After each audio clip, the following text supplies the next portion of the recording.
ساجد بہت غصے والا بچہ تھا جو ہر بات پر غصے میں آ جاتا تھا اور دوسروں کو برا بھلا کہنا اور لڑنا جھگڑنا شروع کر دیتا تھا۔ اس کے والدین اس کے غصے سے بہت پریشان تھے۔ انہوں نے بہت کوشش کی کہ وہ کسی طرح اپنے غصے پر قابو پانا سیکھ جائے، مگر کسی طرح بھی ساجد کا غصہ کم نہ ہوا۔ پھر ایک دن ساجد کے ابو کو ایک ترکیب سوجھی۔ انہوں نے ساجد کو بہت سی کیلیں دیں اور گھر کے پیچھے والی دیوار کی طرف لے گئے اور کہا، بیٹا اب جب تمہیں غصہ آئے تو دیوار میں ایک کیل ٹھوک دینا۔ ساجد کو اس بات پر حیرانی ہوئی، مگر اس نے ابو کی بات پر عمل کرنے کی ٹھان لی۔ پہلے دن اس نے 37 بار غصہ کیا، اس لیے پہلے دن 37 کیلیں دیوار میں ٹھوکی۔ اس کے بعد یہ روز کا معمول بن گیا۔ وہ غصہ کرتا اور دیوار پر کیل ٹھوکتا۔ کچھ ہی دن میں وہ تھک گیا۔ اس نے اپنے آپ سے کہا، غصے پر قابو پانا بہت آسان ہے، مگر دیوار میں کیل ٹھوکنا بہت مشکل کام ہے۔ کیوں نہ ابو سے بات کی جائے؟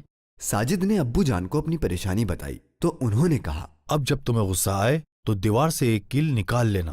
ساجد نے ایسا ہی کیا اور کچھ ہی دنوں میں دیوار میں لگی ہوئی ساری کیلیں، جن کی تعداد 100 ہو چکی تھی، نکالنے میں کامیاب ہو گیا۔ جب اس بات کی خبر ساجد نے اپنے ابو کو دی تو وہ ساجد کو اپنے ساتھ لے کر اس دیوار کے پاس آئے اور کہنے لگے، بیٹا تم نے اپنے غصے پہ قابو پایا، بہت اچھا کیا، مگر اس دیوار کو دیکھو، یہ پہلے جیسی نہیں رہی۔ اس میں سوراخ کتنے برے لگ رہے ہیں۔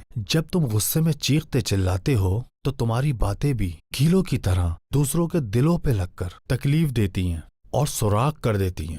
پھر اگر تم لوگوں سے سوری بھی کر لو تب بھی اس سے دلوں میں لگنے والے زخم جلدی ٹھیک نہیں ہوتے، بلکہ بہت وقت تک تکلیف پہنچاتے ہیں۔ ابو کی بات سن کر ساجد ساری بات سمجھ گیا اور بہت افسردہ ہوا کہ اس نے کتنے لوگوں کا دل دکھایا ہے۔ اس کے بعد اس نے کہا، ابو میں آئندہ کبھی غصہ نہیں کروں گا، اور جن لوگوں کو میں نے غصہ کر کے تکلیف پہنچائی ہے ان سے بھی سوری کروں گا۔